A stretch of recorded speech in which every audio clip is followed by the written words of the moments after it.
if I became president of this country, oh my God, I will format the whole country. Yes. God gave me knowledge that I wish I had the opportunity to see things and point out mistakes of specific persons in the system, but I don't have. Looking at education across Africa or education in Cameroon, I will say we have failed. We are using a system that was based from the 17th, 18th, and 19th centuries. We're in the 21st century. We must innovate and change. After artificial intelligence, we don't know what is going to come. You find professors, you find doctors, you find master's degree holders, bachelor's degree holders ready to pick a job for even as low as 50,000, as low as, that's like $100 below, and it's a problem. And how do you think we can really bridge that gap?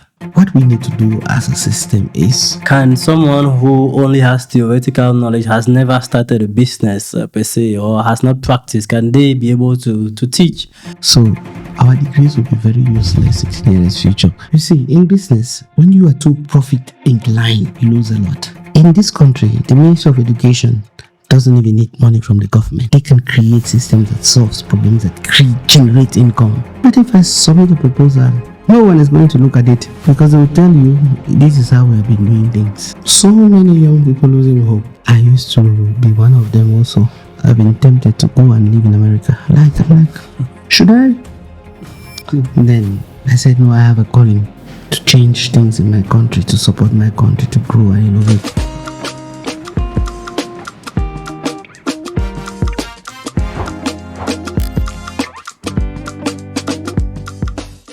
Hello, welcome to the Biig Africa Podcast, the place where we bring you big minds, big ideas. And today I'm with someone who has a big mind, definitely. He's the Professor of Education, Professor Atanga. Thank you very much, Mr. Brahma.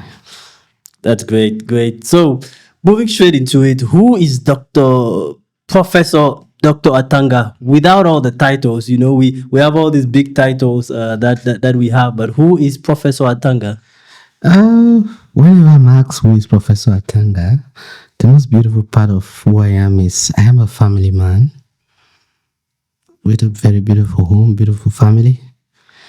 Then at the same time, I'm in the academia, published more than 150 research works across. I think we are very few who have done that. I hold a PhD in psychology, clinical psychology research, a PhD in education, and a PhD in entrepreneurship and innovation. Wow. I am an educator, a businessman, a researcher, and a Cameroonian who loves his country. Thank you, sir. Yeah, that's great. Definitely a Cameroonian who loves this country, with very well accomplished across many different dimensions. I think that's very, very important. But like I said earlier, you're a leader in education. Education is really your main field, where you're an entrepreneur in, where you do a lot of amazing stuff with your institution. But when you look wider, across the educational landscape in Cameroon, across Africa, and if you had to assess the situation, how would you say that is going? Would you say that education is doing very well in Cameroon, across Africa, or would you say different? Well, with my experience as an educator, as a leader, as the president of Kesmonds International University, looking at education across Africa or education in Cameroon, I would say we have failed. Yeah, I am ashamed to say it, but we're just working on a trend to please a system, but we have failed. Education across Africa hasn't worked so well. We are just copying things we don't even know how to implement. For example, a country like Cameroon has over 11 plus state universities, which is a good thing for the country, plus 500 private universities, which is also a good thing. But across all of these, none of them have products in the market that they produce to say, we're a university, we're the ones who are producing A, B, or C. You can't get into a Cameroonian supermarket and you get products that are from any state or private university, which is a big issue. Yeah, that's very deep, and I think that reminds me of an experience at some point when I was in the UK studying, and I saw that many of the universities over there, they have venture capital studios where they promote student businesses, they promote the businesses of people that comes to the ex students and people that I guess you're speaking about something like that, right? Sure, that is it. That's what I'm talking about. And yeah, so we're not promoting that entrepreneurship, and I think that boils down quite strongly with the fact that many people nowadays, you go through school, but at the end of the day, there's still a high level of unemployment and underemployment in our society. I think that boils down quite strongly to that. Yeah, look at a country like Cameroon. A few years back, over 1,500 PhD holders were on strike, complaining and blaming the government for no employment. This is because they studied in a system that did not give them opportunity to create or to innovate. And it's a problem. And probably maybe that is one of the reasons why the government suspended those programs. But we must have a system that solves problems. We must have a system that solves problems in education. These problems, I think there are many problems, but how do you see these problems? Are they at the level that, the curriculum is outdated, the government is not moving with the times and not supporting, entrepreneurship training and supporting businesses? Or is it more on, the gap between the trainings, which is being delivered by, say, state institutions, private universities, and the gap between that and employers, what the employers need in the marketplace? There is a very big gap between theory and practice. A very big gap.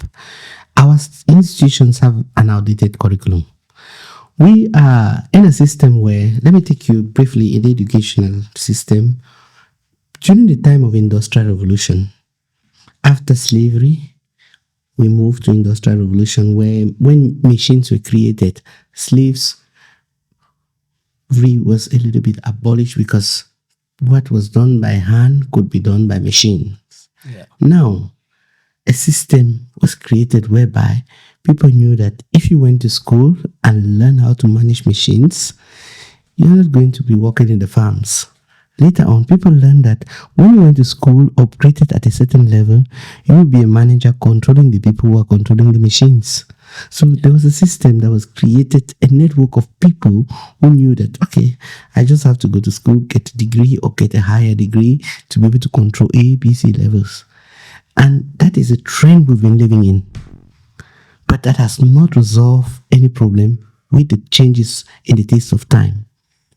From the Industrial Revolution to today, after Industrial Revolution, we moved to the computer age. After the computer age, we are now on an era of artificial intelligence. After artificial intelligence, we don't know what is going to come. So, the outdated curriculum doesn't solve the problem because we are using a system that was based from the 17th, 18th, and 19th centuries. We're in the 21st century. We must innovate and change with the changes in the taste of time. So, public institutions, private institutions operate on a system that is given to them. For example, in the context of Cameroon, there is an exam that is written by a private institution. They hire national diploma exams. In state institutions, you go through a degree. And I bet you, and I will quote that, see, Professor Atanga said this, in Cameroon, in all state universities, 95% of graduates have no skill, tangible skills that they can even do anything out of the degree they had. So you find someone who spend a lot, family sacrifice to educate their children, whatever they studied, engineering, be it agriculture, be it social sciences, be it business education, upon graduation, they have no tangible skills. They are only hoping on employment. You find someone who spend years have you find professors, you find doctors, you find master's degree holders, bachelor's degree holders ready to pick a job for even as low as 50,000, as low as that's like $100 below, and it's a problem because we are caught up in a system where we are not trained to be innovative, we are not trained to produce, we are not trained to enterprise our environment. We're not trained to create a system that solves the problems that we have. If you look at the problems of Cameroon, Cameroon is one of the countries that has a lot of educated people.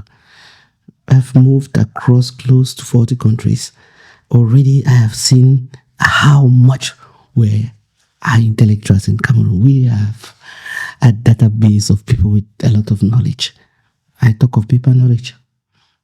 But when it comes to innovation and production, let's not go far. When you move to the east, countries like Kenya, they are focused on, I just need to have a certificate or a diploma in doing something. Yeah.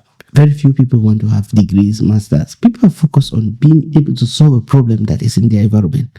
That's why we're failed. I'm telling you, sir.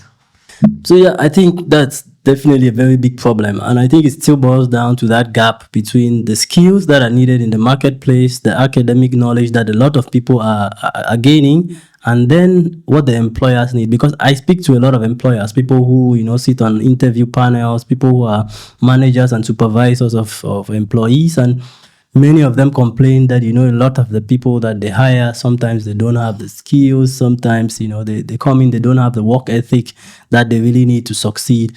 I think it still boils down to that mismatch between the skills that, these universities are given and, what do the employers need? And how do you think we can really bridge that gap? Bridging the gap from what employers need and skills is all about ethics. It's all about we have to have a curriculum designed to solve our problems. Let me give you a practical example. In business, I think you are one of the young Africans that have been mentioned in Forbes list. So you know what business is and you're not a novice in that domain. When you hire people, the moment they start having a lot of comfort in what they do, they literally stop producing better. And the people in the private sector want to compare themselves with people in the public sector. There is a very big gap between employment, training, employees, public and private sector. What we need to do as a system is introduce in our curriculum a system that teaches people how to be ethical. One, teaches people a system how to appreciate opportunities. Two, teaches people a system how to stay in opportunities. You find a lot of people, you're here today, tomorrow you're not there. Yeah. And you ask the person, why you, the moment they leave, they don't leave for better opportunities, they leave for fantasies. You have people who you bring in a system, they are on a program. Most jobs in Cameroon, people only learn how to do what they do in the field because the system, the curriculum doesn't give people opportunity to be ready for employment. So it's so difficult to employ because the people you hire don't even know what to do. You have to train them. You have to tell them what to do. You have to tell them you have to be at work at 8. You have to tell them, my job description says I work from Monday to Friday. Oh, there's an opportunity on Sunday. They will tell you, no, it's not my job description. Because they are not ready to grow in the system which they've come in. Whereas growing in the system requires sacrifices. And sacrifices are important for anyone because there is no employer that takes you, very few take you and they don't care about your growth.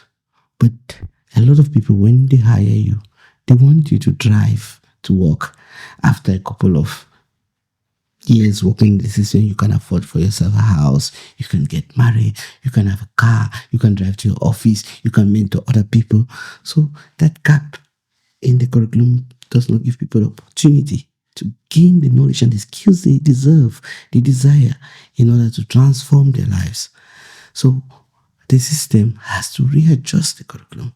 And employers and employees also must have a notion of understanding what the business market is. You see, in business, when you are too profit inclined, you lose a lot. For example, me, I sometimes give opportunity to the people that work with me to make mistakes. Or maybe, let me just say, to steal a little.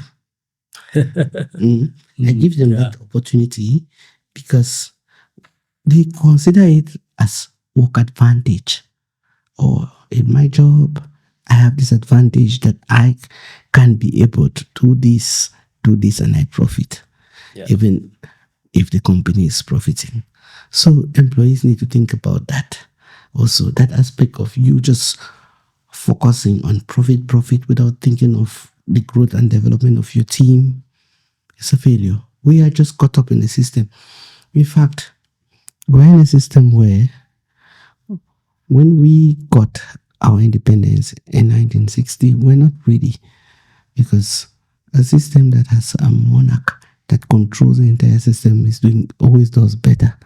But because everyone that gets an opportunity wants to think about what they can keep for themselves and their families when they leave the office they have, it affects a lot.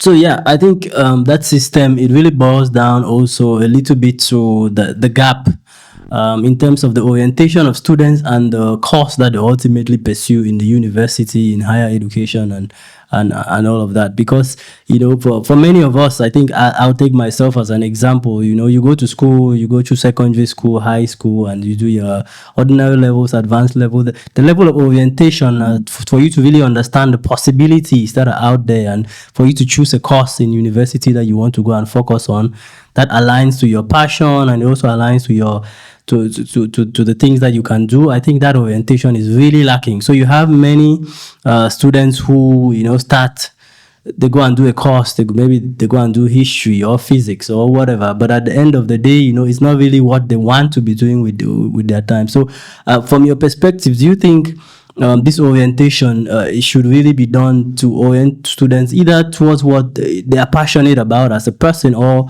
more towards the job market, to be able to bridge that gap between the skills that they gain in university and the job market?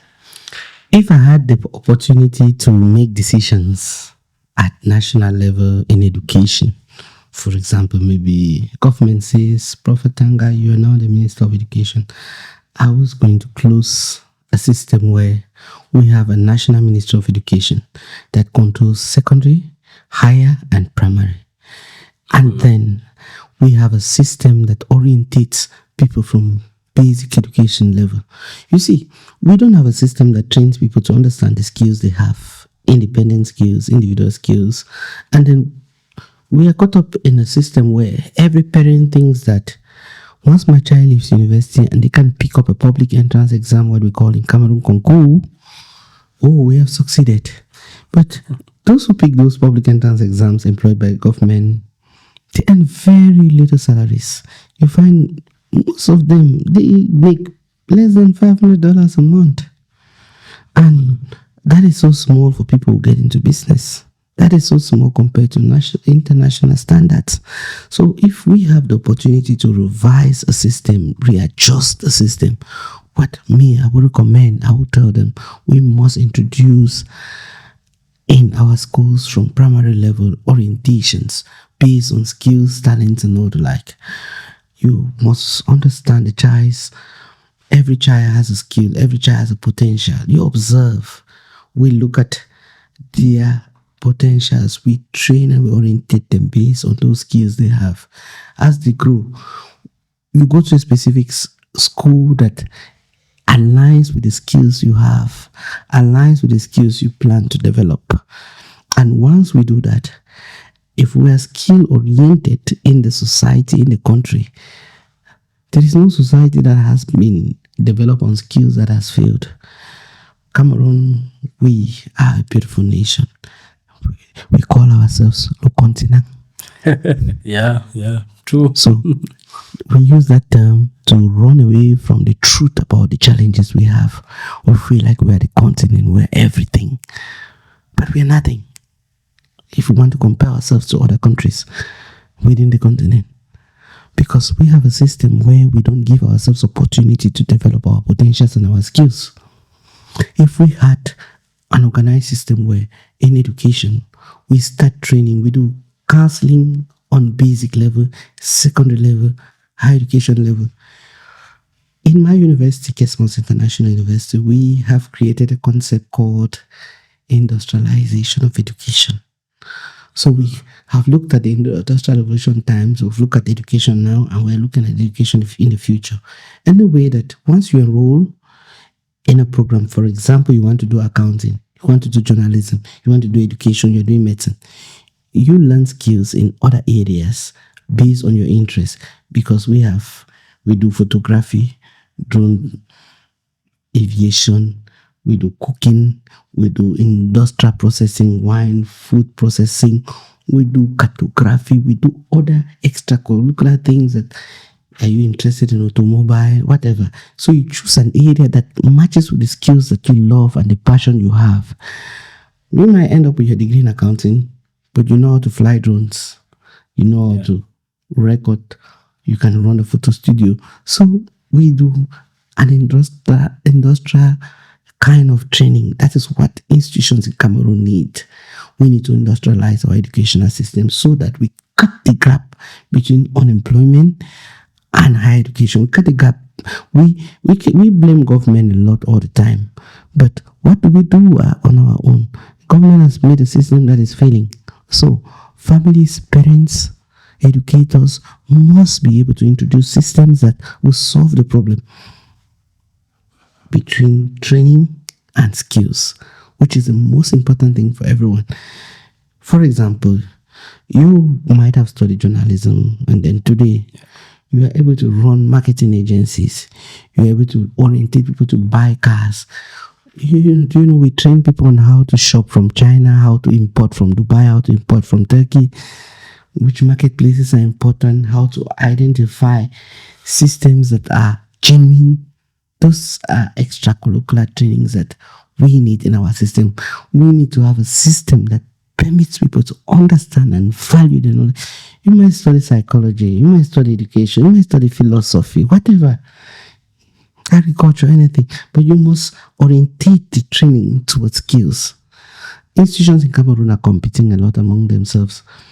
They compete on, okay, because I have been in the system before you, you cannot go to this level. Instead of competing on the level of innovation, creativity, and solving problems, they focus on shutting down a institution because I have been there before you, because I am known, because I'm close to ABC in the system, I have better potentials than you are, rather than focusing the energy on, okay, I have got students. Are you doing nursing in my institution? What can you do after your nursing degree? If you don't have a hospital that employs you, what system can you create to solve a problem? We must move from just traditional education to problem-solving education. Once we bridge that gap, we'll be proud of our nation. Yeah, that's really important. And I think it comes down to to if we want to remain the traditional or want to look towards the future, definitely, especially looking towards like you said, parts of entrepreneurial training, making sure that people don't only stick to one thing, but they're able to gain skills across many different segments. I think that's definitely very important. But I think in terms of the degree, and this is something that I've been speaking about a little of late, in terms of the degree that many people are studying, I get the impression that in 10, 20, 30 years time, maybe some of the degrees that people are doing in school may become obsolete. So in your opinion, what are some of these degrees that in 20, 30 years or 10, 20 years even, maybe obsolete? So I will give you an example from myself. I have gone to acquire 3 different degrees at the highest level. Those are 3 different doctorate degrees. Because I was pursuing knowledge, not pursuing problem solving. And after getting those qualifications, then sometimes I need someone to do just a basic design for me. I have to look for a graphic designer that has that potential, which I am a PhD holder in education, but I can design flyers. So Our curriculum, our educational system, our degrees will become outdated in the nearest future if we don't orientate them on specific issues. I would tell you something without doubt. If you go to the biggest engineering schools in the country, pick those doctors and professors, engineers, maybe automobile engineering. Have a breakdown with your engine, give them the car to fix. They will not be able to, but they will tell you about combustion has done this, A, B, C. They give you a science of the whole thing, but they are unable. Now go and pick a guy who didn't finish primary school, who has been practicing on engines, repairing cars and all the like. Yeah. They will solve the problem. So our degrees will be very useless in the nearest future if we don't orientate our degrees on specificities. I have a degree in marketing. It means that I must be able to run a marketing agency. I must have you can't even graduate with a degree in marketing without a sample of a marketing product that you've put in place that people are using. I have a degree in computer science. You can only format a laptop. You don't even master basic things. So the degrees will be useless in the nearest future if we don't orientate them on problem solving. People should have degrees, or institutions or the government must implement a system where every degree that you obtain, when you come out, you're a problem solver. You are a problem solver. You transform your society. And when you transform the society, you make money.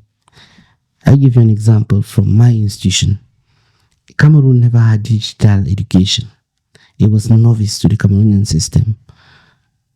During the Anglophone crisis in Cameroon, I learned about when schools were closed.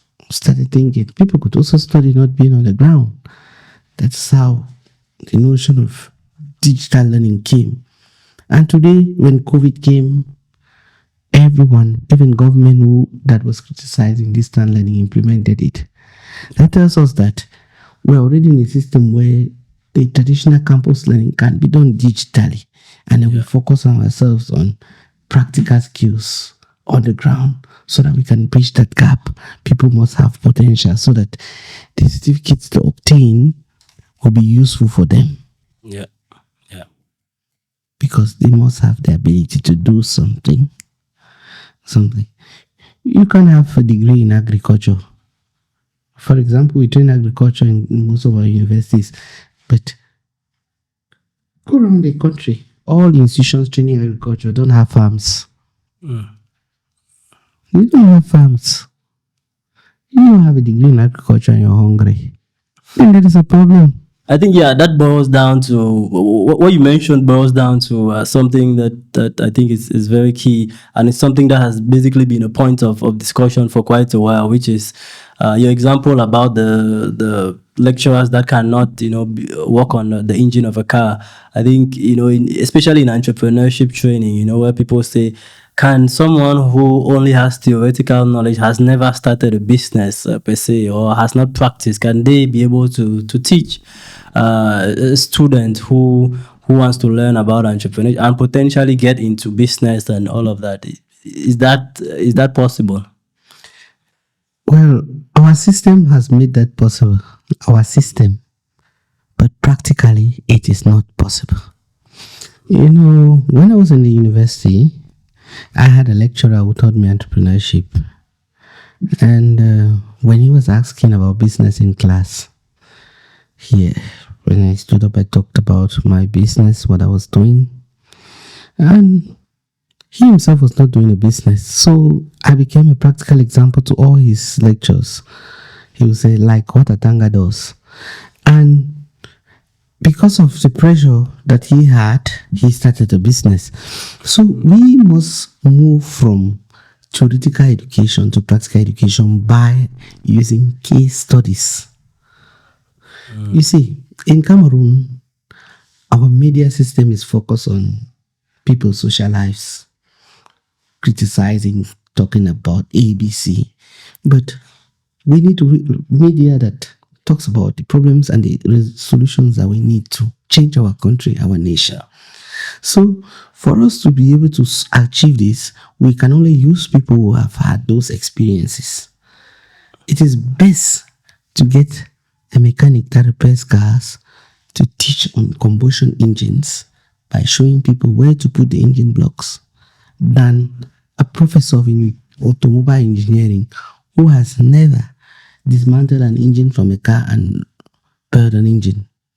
So we have to switch to practical education by using people in the skill, people who practice, and using case studies to teach. When you teach with case studies, you teach by example. You say there is problem A, and when this problem was there, this is how it was resolved. Yeah. Another learner already know that this problem is resolved following this method.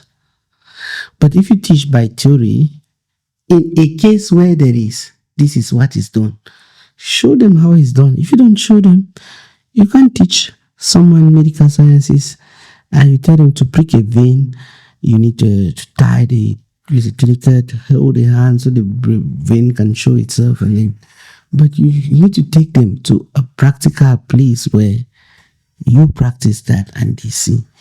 We have innovation. I know we can use what we call simulation technology in education in order to put people in a 3D lab where they practice digitally, virtually, but we don't have the resources to implement that in our country. So what we have to do is to use people with the skill who are practicing in order to train specific programs. Then we'll bridge that gap. Yeah. Okay. Thanks. I think that's very pertinent. Looking at things from another angle, from another side, especially with you being an expert in education and the educational landscape, in Cameroon and across Africa, and this is not a Cameroon specific problem. We have many young people, that are moving to study abroad to be able to get greener pastures. So do you think, is that a reflection of the fact that maybe foreign universities in the US or in Canada or in the UK are able to train students better, or is that more of an immigration play, people basically trying to move away from their countries? But what do you think? When it comes to educational mobility, we as a country, we have failed. The finest brains and minds that Cameroon has produced have relocated abroad for what we say greener pastures. It's not about greener pastures.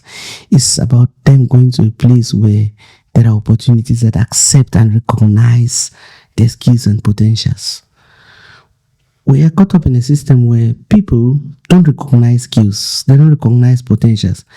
You find in educational institutions in Cameroon, when you conduct a research and you are working under a professor, when they want to publish the research work, his name comes first, whereas you've been in the field. I have never done that. With close to more than 100 masters to 150 or 200, 300 master's students I've supervised, I never come first over your research work. So people have seen that they are blocked, they're not given opportunities to express themselves. So they want to go to a place where their knowledge and potentials are recognized. The Western system recognizes skills and potentials. The greater South, the greater North, that's Europe, America, and all the like. They recognize skills and potentials. They accept innovation. They give you the opportunity to innovate, create. But our system suppresses innovation. If you have a very great potential idea, in this country, the Ministry of Education doesn't even need money from the government. They can create systems that solves problems, that generate income. But if I submit a proposal, no one is going to look at it because they will tell you, this is how we have been doing things. They don't care about changes with the taste of time. So when you have the opportunity to move, so many times I've been tempted to go and live in America. I'm like, should I? Then I said, no, I have a calling to change things in my country, to support my country, to grow and innovate. So people who are moving for greener pastures, we cannot blame them. We cannot blame them. We cannot stop them. They are just in search of opportunities that are better. In Cameroon, for example, if you come for a job with a white skin and someone comes with a black skin and you have more qualification, better skills, they'll pick the white skin guy above you. They'll take the white skin guy above you because we are stereotyping our beliefs. We think that whatever is foreign is better than what is national. Whereas we also have that potential of creating, producing, educating, transforming. There was an engineer from one of the Cameroon public universities that created a cardiopath some years back that solved problems. It was the first of its kind in the whole world. So we just need opportunities to do great things. So people who are going abroad, it's okay, it's accepted. They are looking for opportunities to transform their lives. Because if they stay here, the pay package is so low. When you're working in a system, you don't have opportunities to grow because you're suppressed by people who think that, okay, because I'm already at this level above you, you just have to stay down there until I leave, and then that's when you can only. But we have people with great minds also who give opportunities to others. It's not everyone, but majority of the people don't give opportunities to others to grow. So the least you find a family can sacrifice 10 million for a child to go to Canada or America. Yeah. But they cannot sacrifice 2 million for the child to start a business. Yeah, for sure. I'm telling you that with evidence that I have. And just because they think that the business will not produce results because of the system where the child is, or maybe when the child goes abroad there the child can now be making money and sending back home. So it creates a problem which we cannot bridge that gap. We just have to accept it. It's a system that was created. And if any family thinks that they can send a child abroad that will solve their problem, it is okay for them. But for me and my own children, we will innovate here, solve problems here. They can take a vacation. You've been traveling the world. Why are you back in Cameroon? Because you know you can change things here. Else you would have maybe been living in the UK or living in either in Europe, in Asia, anywhere. In those places you've been to where you've seen more civilized things, better things, opportunities. But because you have a confidence of your potentials, because you as an entrepreneur in the private sector, you know that you can innovate and change. But a lot of people who are in the public sector only rely on the people that supervise them, the system which they are under. So that is a problem we have.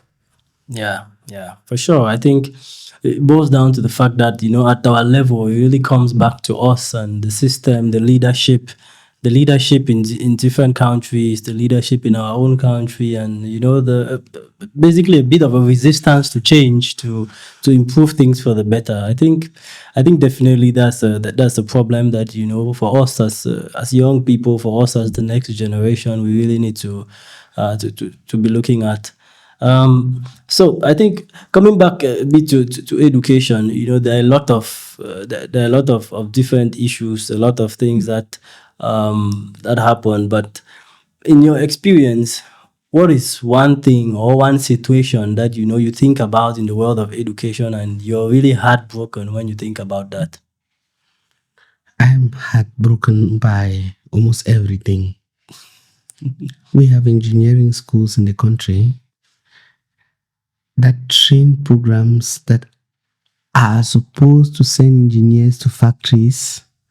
They have the same equipment in the university. Those engineers cannot repair the machines that they have in the university, in their institution, but they are prepared to send them out because the system does not want innovation. The system has been organized in a way that any director that is pleased to manage wants to steal, wants to benefit. In fact, in in this country, there are some universities that have a lot of equipment that can produce and solve problems. We can go and produce fertilizers. We have automobile systems in our own state universities, but those machines have never been used for a day. But the system is telling people who are meant to repair those machines. So it breaks my heart. It breaks my heart also that we have a system where getting into some institutions in the country is about who you know, who you have, who you are. It's not about what you know. So being able to get access into specific institutions, I'm very grateful for the country. I went to primary school, secondary school, university, trained by the government my entire life in Cameroon. And we have the cheapest educational system across the world, which I'm grateful. But getting access to specific schools in this country is where you come from and who you know. That breaks my heart. If we created a system, or if the system was permitted for everyone to have access to these institutions based on merit, we would have been a very innovative country. You find a man who, because you're a director of public service somewhere or you're a minister somewhere, you insist your daughter to do medicine. She literally never even goes to class, but she graduates among the best. Do you think I can allow that person to consult me? Even you can't even allow your own child to give you medicine. How can your child be the best from a medical school and you're consulting doctors abroad? It breaks my heart. Another thing that breaks my heart is we're in a system where you cannot speak. You cannot speak. Because if you speak, your life is in danger. Your family is in danger. So it breaks my heart. In a system that is free, educated minds will come and say, you did ABC that is wrong. This is how it was supposed to be done. I cannot even criticize a minister in this country because I don't have. I want my children to eat bread tomorrow. Yeah. I can only say the system. I will not be able to say ABCD did this. Yeah. So it breaks my heart because I don't have that freedom. God gave me knowledge that I wish I had opportunity to say things and point out mistakes of specific persons in the system, but I don't have. It breaks my heart. That is because our educational system has been suppressed for people to worship others. In the French educational system, you hear people say, grand prof, oui. But you can't find a student criticize a professor. They'll tell you you're not qualified. It breaks my heart. When I teach, I am open to corrections. In fact, my classrooms are like a debate room where people tell me things that they have witnessed.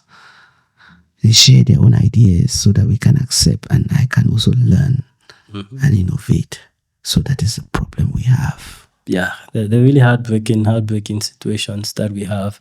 But if you were in the position of power to change this, right, to bring in that change, find solutions, what are some solutions that you would be proposing to this?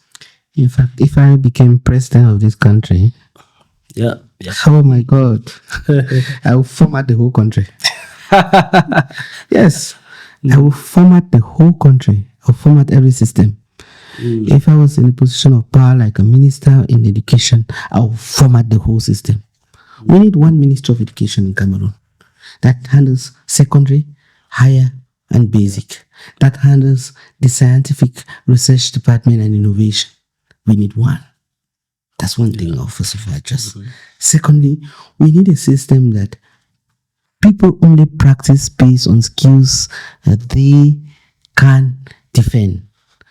Universities will be allowed to train independently.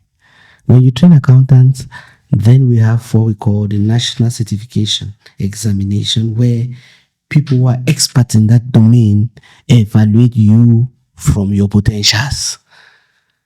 If you have a degree in accountancy, it means that you are an accountant. If I was in a position to make decisions, I would create one Ministry of Education that handles basic education, secondary education, higher education, and scientific research. That would be one. Yeah. That is the first solution we put. We'll have directors and manage those departments. Yeah. Secondly, we'll create an educational system that is a skill-oriented educational system. In universities can only train on industrialized purpose. So if you want to create a private higher education institution, you start by creating a factory. Yeah. So if I want to train journalists, I must have a media house. So that when I'm teaching journalism, my journalists are being trained, they are practicing. So our private educational system will be industrial based. If I want to create an agricultural department, I must have farms. So that when I have students, they are trained from the farms. They understand agriculture. They will understand agricultural economics. They will understand agricultural entrepreneurship. They will understand agricultural industrialization. They will understand food processing from the products from the farm. So I must have factories that handle those things. Then I can start training. Secondly, state institutions must focus research and innovation. You will not do a master's or a PhD degree that is not oriented to solving a specific problem. If that is done, we will not have PhD graduates on strike that they don't have jobs. Because if you choose a PhD, why would you choose a PhD research on understanding Napoleon Bonaparte? How does that solve Cameroonians' problems? Yeah. How are we related to him? But if you take a PhD research on how to cultivate in the most dry areas in the country, and you successfully defend your thesis by having farms that are cultivating, that is where you are awarded the thesis. That's one of the solutions we'll put in place. Another solution we'll put in place is vocational education. We are going to orientate our vocational education by using the theory we call recognition of prior learning. This is recognizing people with skills that have not been in classrooms and certifying the skills. People will go for apprenticeship. We're going to make apprenticeship very important in the government. So if you have a garage, government is supposed to subvent your garage. If you have a civil engineering factory, government has to subvent you to support so that you receive and train people in that area. Those are some of the solutions we are going to put in place to transform our system. But if you try to tell them, they will tell you, who are you?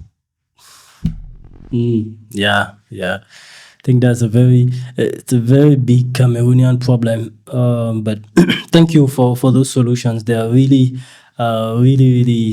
insightful, and hopefully you get to the point where you can be able to influence some of those problems and potentially I pray so. solutions. Yeah, I pray so.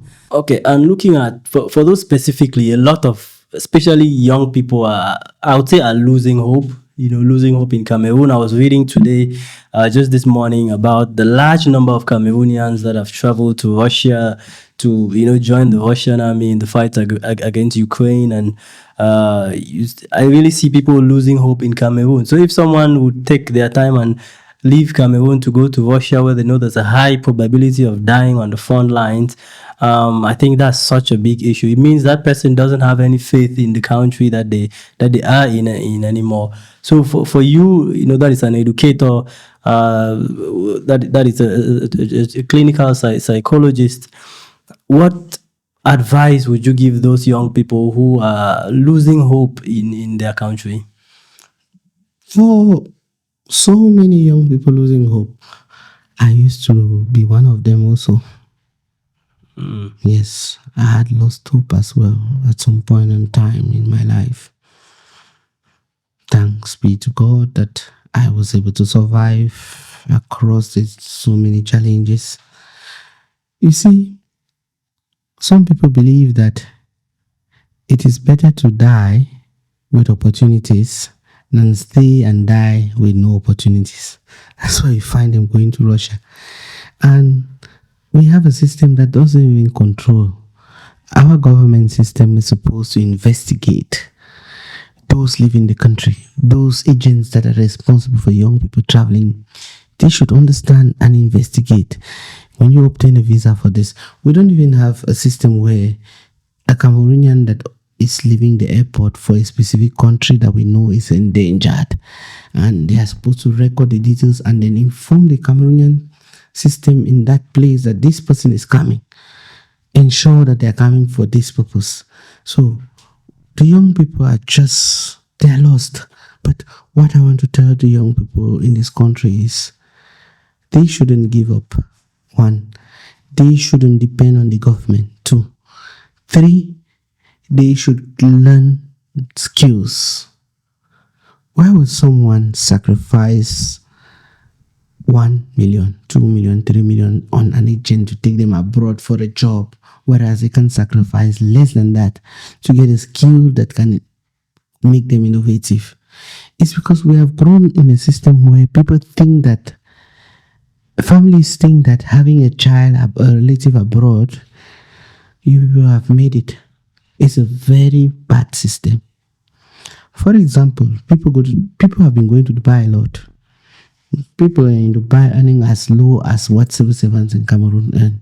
But the family is willing to spend close to 2 to 3 million to get someone a paid job in Dubai, whereas they are unable to spend half of that to create a business for that child of theirs. So we have to start by formatting our mindset from family level, educating families. And the only way we can educate families in Cameroon now as we speak, you cannot take old parents and start educating them. It's difficult. We must pass through our social institutions like the churches, the mosque, even the hospitals, everywhere where people gather. These people must be educated on how to talk to families. We cannot base our church homilies on Paul and Peter's life that happened hundreds or thousands of years ago, which we have no evidence even that it happened. But these institutions can be formatted where their homilies are focused on transformative education. Their sermons are on teaching parents on how to implement family values by training their children, asking their children, investing in them to get skills, to get potentials. When that happens, a lot of parents want even to go to these gatherings. That, when I go to church, they will tell me how to start a business. They will tell me that how I can use my 1,000 to make 2,000 or 3,000. They will not tell me that I should give them that money. God will bless me someday, somewhere. Yeah. That is it. That is very good advice, and I really hope that message translates and reaches the audience that is intended for. Thank you very much, Professor Atanga. It's been really great having you on the show, and I look forward to continuing this conversation as working with you as an educator in Cameroon. Thank you very much. I am the one to thank you and appreciate you for the opportunity, for the platform. Biig Africa, follow Biig. You get big ideas. Thank you. Thank you very much for joining us on our show. Please tell us what you think about the episode in the comments. And we are really lucky to have had Professor Atanga for this week's episode, and we look forward to even more insightful guests. Please follow, subscribe to the channel. Thank you very much, and we look forward to bringing you even more insightful guests next week.